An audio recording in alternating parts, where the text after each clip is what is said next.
Hello बच्चों, चलिए आज देखते हैं। हम आपके लिए लाए हैं क्लास 10th चैप्टर नंबर 2 बहुपद, जिसमें हम आपको आज बताने वाले हैं ग्राफ के बारे में। ग्राफ से रिलेटेड एक क्वेश्चन आपका बोर्ड एग्जाम में ज़रूर आएगा, इसलिए हम आपको आज सिखाएंगे ग्राफ में कैसे एक्स अक्ष और वाई अक्ष में हम मूलों को यानी संख्याओं को ज्ञात कर सकते हैं। चलिए आइए देखते हैं ग्राफ को कैसे सीखते हैं।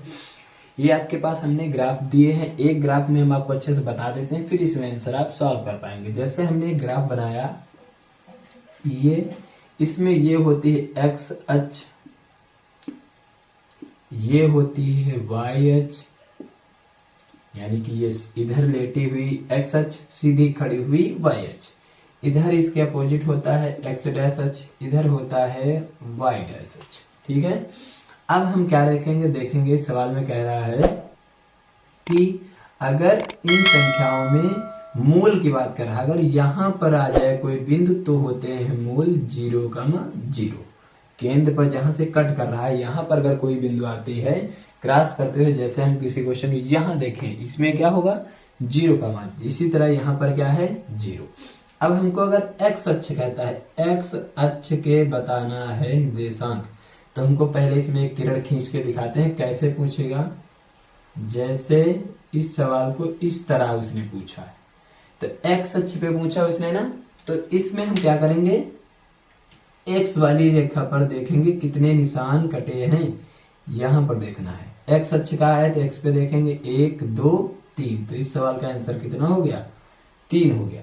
लेकिन अगर यहां पर कह देता वाई अक्ष बताइए, वाई अक्ष, तो कुछ नहीं करते। अब y में कहां पर कट हुआ है ये देख लेना है, y में यहां पर कट हुआ है, तो y में कितने हैं 1, y में 1 कट हुआ है। इसी प्रकार अगर हम अब देखें इन सारे सवालों में कितना आंसर आएगा, तो ये है x अक्ष, तो इसको अगर हम सॉल्व करते हैं तो ये x है, x डैश है, ये y है, ये y डैश है।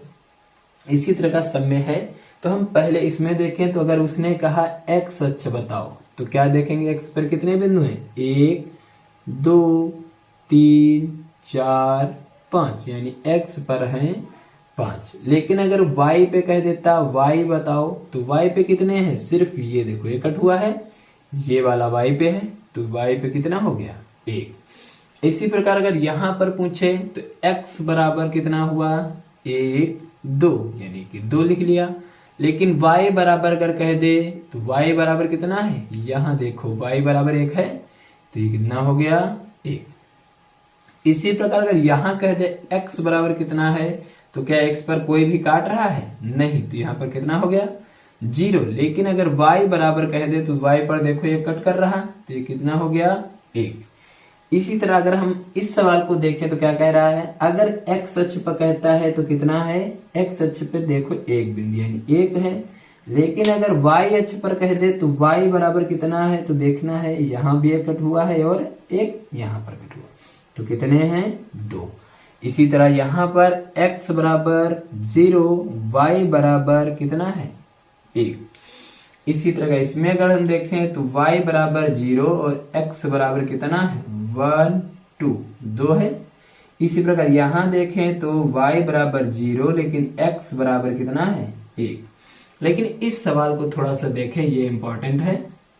इसमें x बराबर अगर हम देख रहे हैं तो कितना है 1 2 3 4, बच्चे गिन लेंगे 4 और 4 लगा देंगे। लेकिन यह 4 नहीं, क्योंकि मैंने अभी देखो जस्ट सवाल में कहा था अगर मूल बिंदु से जाएगा तो कितना हो जाएगा 0, तो इसको काउंट नहीं, ये वाला नहीं काउंट हुआ, तो कितना हुआ 1 2 3, यानी कि 3। इसीलिए इंपॉर्टेंट हो जाता है क्वेश्चन मैपिंग, इसको आपको देख लेना है। अब यहां पर अगर हमसे कहते वाई अक्ष बताओ, तो वाई अक्ष क्या हो जाएगा 0, क्योंकि वाई पर कुछ भी नहीं है। इस प्रकार आपको ग्राफ वाले सवाल अच्छे से करने होते हैं। आपको एक्स अक्ष कहेगा तो एक्स पर देखेंगे, वाई अक्ष कहेगा तो वाई पर। आशा करते हैं आपको ये ग्राफ समझ में आया होगा और आप अच्छे से बोर्ड एग्जाम में 1 नंबर का क्वेश्चन सॉल्व कर पाएंगे। चलिए चलते हैं अगले सवाल पर।